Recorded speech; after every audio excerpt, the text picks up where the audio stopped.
जय हिंद दोस्तों, स्वागत है आपका हमारे चैनल टेक्निकल 20G में। मैं हूं एसके प्रजापति। कल मैंने आपको जो है प्रीवियस वीडियो में अर्थात दो चर वाले रैखिक समीकरण को सॉल्व करना सिखाया था, जिसमें हमने विस्थापन मेथड की बात की थी। आज हम जो है विलोपन विधि की बात करेंगे। तो बेसिकली अगर आपने प्रीवियस वीडियो को नहीं देखा है तो प्लीज़ पहले आप प्रीवियस वीडियो को देखें, जिसमें हम बात कर रहे हैं कि दो चर वाले रैखिक समीकरण को हम सॉल्व कैसे करते हैं। उसमें एक मेथड मैंने आपको कम्प्लीटली बता दिया है, दूसरे मेथड की चर्चा आज करूँगा। लेकिन मैं चाहूँगा कि जो है पहले एक क्वेश्चन जो है प्रैक्टिस कर लिया जाए, जो प्रीवियस मेथड हमने सीखा था उस पर, फिर मैं आगे बात बढ़ाता हूँ। तो इसी सीरीज़ में हम पूरे जो है क्लास को कंटिन्यू करेंगे, तो आप हमारे साथ बने रहिए, लास्ट तक देखिए। और आपको कोई कन्फ्यूज़न या फिर कोई प्रॉब्लम आता है तो कमेंट सेक्शन में बताइए। वैसे तो मेरा कोशिश रहेगा कि आपको कोई कन्फ्यूज़न या फिर कोई प्रॉब्लम वगैरह ना आए। फिर भी यदि आपको कोई डाउट आता है तो आप हमें कमेंट सेक्शन के माध्यम से बता सकते हैं, हम उसे तुरंत ही सॉल्व करने की भरपूर कोशिश करेंगे। तो चलिए शुरू करते हैं बिना देर किए हुए। साथियों, जो हमारा कल जो मतलब पढ़ाया गया जो टॉपिक था, उसमें उसका नाम था दो चर वाले रैखिक समीकरण। ये बेहद ही इम्पोर्टेंट टॉपिक है। इसमें हमने प्रीवियस वीडियो में बात किया था कि इसको हल करने के लिए तीन विधियां होती हैं। पहला है प्रतिस्थापन विधि, दूसरा है विलोपन विधि और तीसरा है वज्र गुणन विधि। हालांकि इसके और भी नामकरण हमने करके आपको समझाया हुआ था, लेकिन आज मैं उसके आगे बातचीत करूँगा। तो प्रतिस्थापन विधि मैंने पढ़ा दिया है आपको, तो आज जो हम पढ़ाएंगे आपको विलोपन पढ़ाएंगे, ठीक है ना। इसके अगले वाले क्लास में वज्र गुणन सिखाएंगे, फिर आपको क्वेश्चन प्रैक्टिस करवा के इस चैप्टर को कंप्लीट करेंगे। और थोड़ा हम कोशिश करेंगे कि प्रीवियस ईयर में इसके सवाल जो आए हुए हैं आपके साथ डिस्कस कर लिए जाएं, ठीक है ना। चलिए, तो सपोज दैट हमारे पास एक क्वेश्चन है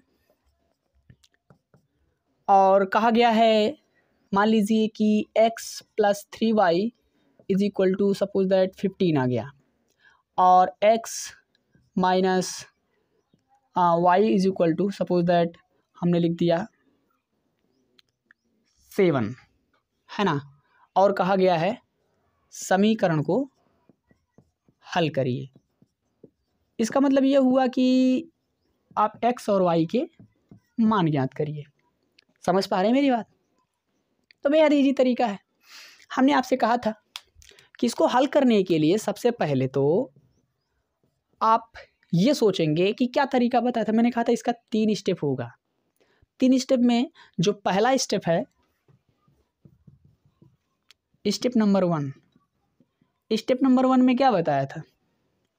यही ना, घूर घूर के देखेंगे। तो भैया आप इसको घूर घूर के देखिए, वैसे भी आप देखने में बहुत माहिर हैं, तो देखिए घूर घूर के।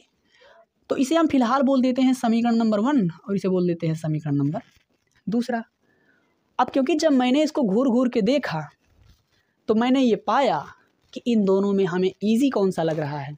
मैंने यही कहा था कि इन दोनों में जो भी ईजी रहेगा उस समीकरण को हम शुरू करेंगे, वहीं से मतलब बात शुरू होगी अपनी। तो पता नहीं क्यों मुझे ऐसा लग रहा है ये दूसरा वाला समीकरण ईजी है पहला वाला के मतलब तुलना में। तो क्यों ऐसा मैं कह रहा हूँ, क्योंकि आप भी जान पा रहे हैं यहाँ पर न्यूमेरिकल जो वैल्यू है वो बड़ी है और यहाँ पर गुणांक वगैरह भी आया हुआ है। अब ये ज़रूरी नहीं कि हर बार समीकरण ऐसा ही रहे। मैं एक एग्जांपल ले रहा हूँ, कोई पहला वाला भी ईजी हो सकता है, ये ज़रूरी नहीं है कि दूसरा ही ईजी रहे, पहला वाला भी ईजी हो सकता है। सपोज दैट यहाँ पर तो हमारे पास फ़िलहाल ये दूसरा ही ईजी है। तो हम बात शुरू कहाँ से करेंगे? समीकरण 2 से। तो हम बात वो लिख लेते हैं, समीकरण 2 से। अब समीकरण 2 से जब बात शुरू करोगे तो समीकरण 2 है क्या? x - y = 7। अपन यहाँ से क्या करेंगे इसको, अब तो y को उधर भेजेंगे, तो बेहद ईजी स्टेप है। तो x = 7 + y जाके उधर प्लस बन जाएगा क्योंकि ये माइनस है, ये तो बात आपको पता ही है। अब इसे हमने कहा था अपनी सहूलियत के लिए, अपने कन्वीनियंस के लिए अपन इसको क्या कर सकते हैं, समीकरण 3 बोल सकते हैं अपनी खाली सहूलियत के लिए। आप जानते हैं ये इस समीकरण से कोई नया समीकरण नहीं आएगा, है ना। ये समीकरण अभी नया नहीं है, बस मैं खाली इसे सहूलियत के लिए अपने बांध रहा हूँ। यहाँ पर हमारा हो गया स्टेप नंबर 1 कंप्लीट।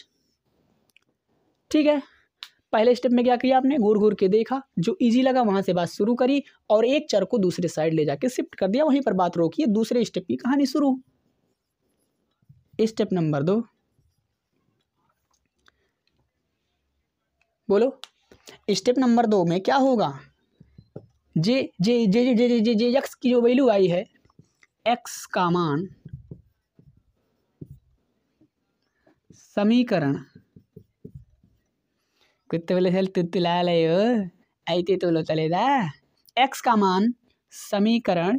अब चलो 2 से चले थे तो कहाँ उठा के रखोगे, 1 में रखोगे कि नहीं रखोगे, तो 1 में रखोगे, तो समीकरण 1 में रखने पर मानते हैं बात को, अरे मानते हैं कि नहीं मानते हैं, तो समीकरण 1 में रख दीजिए x + 3y = 15, ये हमारे समीकरण 1 की वैल्यू है। अब यहाँ से x की जो वैल्यू आई हो 7 + y आई हुई है, तो x की वैल्यू हम 7 + y ये रख लिया और प्लस का ये 3y ऑलरेडी है बराबर 15। अब आप जानते हैं 7 तो उधर जाएगा क्योंकि ये अचर राशि है, हाँ जी, तो 7 को उधर भेजेंगे और ये y और y मिलके कितना हो जाएगा 4y, क्योंकि 3y और 1y जोड़ेंगे तो क्या होगा 4y। अच्छा, उधर कितना है 15 और ये 7 उधर जा रहा है तो माइनस हो जाएगा, क्योंकि ये पहले तो यहाँ पर पॉजिटिव है, उधर जाके क्या बन जाएगा नेगेटिव। तो यहाँ से हम पाएंगे कि y = 15 - 7 करिएगा तो कितना आएगा डियर 8 आएगा, और डिवाइड करेंगे कितने से भाई 4 से, तो यहाँ से डिवाइड कर लीजिए 4 × 2 = 8, तो y की वैल्यू कितनी आ गई 2। ये हमारा y का वैल्यू प्राप्त हो चुका है, समझ पा रहे हैं। ओके, अब बात होगी इसकी स्टेप नंबर 3 की। स्टेप नंबर 3 में ये जो y की वैल्यू आई उसे मुस्कुराते हुए, कैसे ही मुस्कुराते हुए 1 में या फिर 2 में या फिर 3 में रख लेंगे, तो रख लीजिए y का मान समीकरण, चलो इस बार मेरा मन है 3 में रखने का, 3 में रखने पर, सर हमारा मन कर रहा है पहले में रख लो, अरे रख लो ना, रख लो, 2 में रख लो, 3 में रख लो, कहीं भी रख लो, आंसर सेम आएगा, कोई फ़र्क नहीं पड़ता। तो फिर x = 7 + y, फिर क्या होगा x = 7 और y की वैल्यू आ चुकी है 2, तो x = कितना हो जाएगा यहाँ से 7 2 9 आ जाएगा। आता है x बराबर कितना आया 9 और y बराबर कितना आया 2, ये हमारा उत्तर हो जाएगा। समझ पा रहे हैं, पसंद आ रहा हो तो वीडियो को लाइक कर दें। तो डियर ये है हमारा एक सॉल्व करने का तरीका, कल मैंने आपको डिस्कस कर लिया था, आप इसको समझ पा रहे होंगे, आप स्क्रीनशॉट ले सकते हैं। मैं हट जाता हूँ 1 2 3 यस। नाउ अब हम बात करना चाहेंगे विलोपन विधि की। किसकी, विलोपन विधि, आप सभी इससे परिचित हैं, जिसमें एक टर्म का लोप होगा। लोप होना मतलब गायब होना, है ना, किसी एक टर्म को गायब करके हम दूसरे जो है चर को ज्ञात करने की कोशिश करेंगे। सवाल यही रहेंगे, मतलब तरीका बदल जाएगा, है ना। जैसे मैं इसी सवाल की अगर बात करूं, यही एक एग्जांपल ले लेते हैं कि x + 3y = कितना था ये, अभी I don't know, I forget it. तो सपोज दैट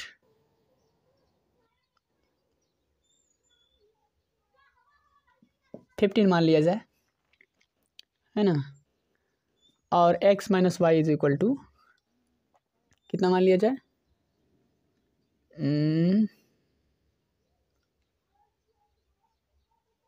7 मान लिया जाए।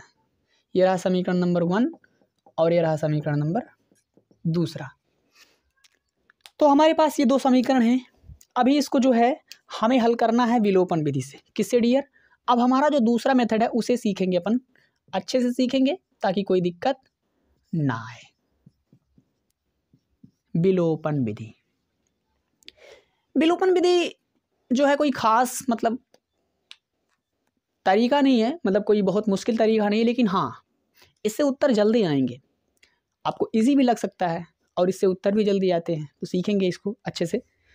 तो डियर इसमें होता क्या है, हम दोनों समीकरणों को एक साथ लिखते हैं। जैसे मैं यहाँ लिखने जा रहा हूँ समीकरण 1 व 2 से मैं लिख दिया। दोनों समीकरणों को एक साथ लेकर चलना पड़ता है इसमें, है ना।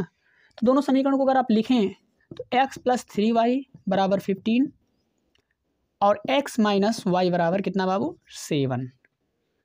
अब एक बात तो यहाँ पर पहले सोचेंगे कि इसमें x का गुणांक कितना है 1 है, इसमें x का गुणांक कितना है 1 है, y का गुणांक कितना है 3 है, y का गुणांक कितना है -1 है, और ये जो है ये क्या है कांस्टेंट वैल्यू है। आ रही है बात समझ में। तो हम क्या करेंगे, हम सबसे पहले ये सोचेंगे कि किसका गुणांक बराबर है। तो अपन पहले से ही देख पा रहे हैं कि यहाँ पर x जो है इसका गुणांक 1 है, इसका गुणांक 1 है, दोनों का पहले से ही गुणांक बराबर हुआ है। अगर नहीं होता तो हम बराबर करते, और अगर बराबर है पहले से तो कोई दिक्कत वाली बात ही नहीं है। जैसे यहाँ पर y का गुणांक कितना है 3 है, यहाँ पर y का गुणांक कितना है -1 है, तो हमारी कोशिश क्या होती है सर्वप्रथम इसका गुणांक किसी तरह से बराबर करना, ठीक है। अगर इसका गुणांक बराबर है तब तो टेंशन नहीं है, वरना अपन इसका गुणांक क्या करेंगे बराबर करेंगे सबसे पहले। लेकिन फिलहाल इस सवाल में तो गुणांक बराबर है। तो गुणांक अगर बराबर हो तो आपको पता ही होगा कि अगर मैं इन दोनों समीकरणों को जोड़ूं और घटाऊं तो किसी एक टर्म को गायब किया जा सकता है। जैसे मैं कहता हूं कि इन दोनों को जोड़ो, अगर आप इन दोनों को जोड़ते हो तो x और x जुड़ जाएगा, कितना हो जाएगा 2x हो जाएगा, और ये 3y और y जुड़ के कितना हो जाएगा 2y हो जाएगा। तो कोई भी टर्म गायब नहीं हुआ गायब नहीं ना। तो फिर आप एक काम करो, इन दोनों को घटा के देखो, तो घटाओगे तो क्या होगा x और ये चिन्ह बदल जाएगा। घटाने का ये रूल है कि इसका चिन्ह बदल जाता है ना। तो ये अभी पॉजिटिव है, ये भी पॉजिटिव है, लेकिन जब आप इन दोनों समीकरणों को घटाएंगे तो इसका जो सिंबल होगा वो बदल जाएगा, वो निगेटिव हो जाएगा, अर्थात ये पॉजिटिव और ये निगेटिव, प्लस x और -x कट के क्या हो जाएगा 0। और वही हम चाहते थे, एक टर्म को गायब करना ही हम चाहते थे। तो जैसे ही मैं लिखूंगा कि इन दोनों को घटाया जा रहा है, घटाने पर घटाइए जरा, जब आप घटाएंगे तो उसका सिंबल क्या हो जाएगा चेंज, ये माइनस से प्लस से माइनस, और ये क्या हो जाएगा प्लस, और ये क्या हो जाएगा माइनस। अब क्या होगा x और x तो घट के खत्म हो जाएगा, बचा क्या ये भी पॉजिटिव ये भी पॉजिटिव, तो 3y और एक y है, तो हो जाएगा टोटल कितना 4y बराबर। अच्छा 15 और 7 तो घटेगा क्योंकि यहाँ चिन्ह आ गया है किसका माइनस का, तो 15 में से 7 गया कितना आया 8। अब यहाँ से y बराबर कितना आ गया 8/4, तो y बराबर कितना आ गया 2। आया समझ आई बात। क्या किया मैंने, सर्वप्रथम कुछ नहीं किया भाई, मैंने सोचा कि x और y में से किसी एक का गुणांक बराबर हो, जो कि हमारे क्वेश्चन में पहले से ही बराबर था। अगर नहीं होता तो बराबर करते, कुछ उसका प्रोसेस देखते, अभी उसका एग्जाम्पल आगे आएगा।